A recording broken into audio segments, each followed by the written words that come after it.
future belongs to those who believe in the beauty of their dreams. Good afternoon, ladies and gentlemen.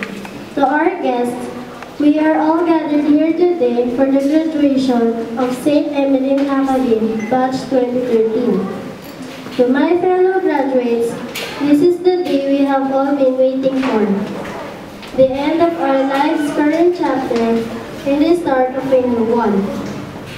The quote that I just shared with you was from Eleanor Roosevelt.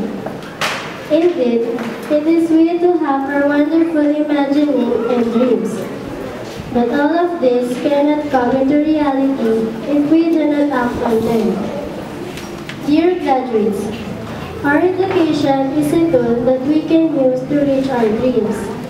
It is not the end, it is the means. But even then, you should not take education for granted. Education is important.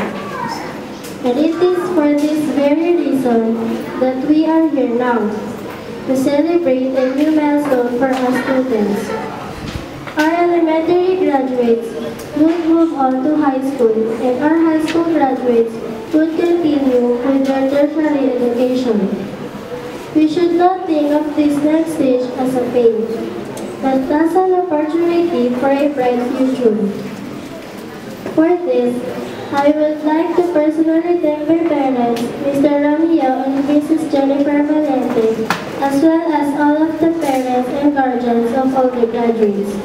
Thank you for supporting us in our studies and for believing in us even if things get hard. Please let us all give them a round of applause.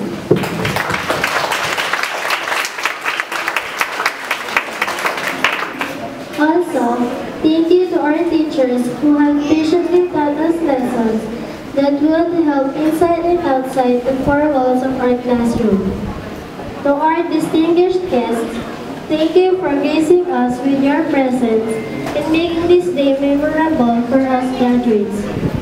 I, in behalf of the graduating batch of 2013, would also like to thank all the people who made this event possible in our lives. Thank you so much. And to end my remarks, here is another quote from a person we are familiar with, Walt Disney. All of our dreams can come true if we have the courage to pursue them. Again, congratulations, Batch 2013.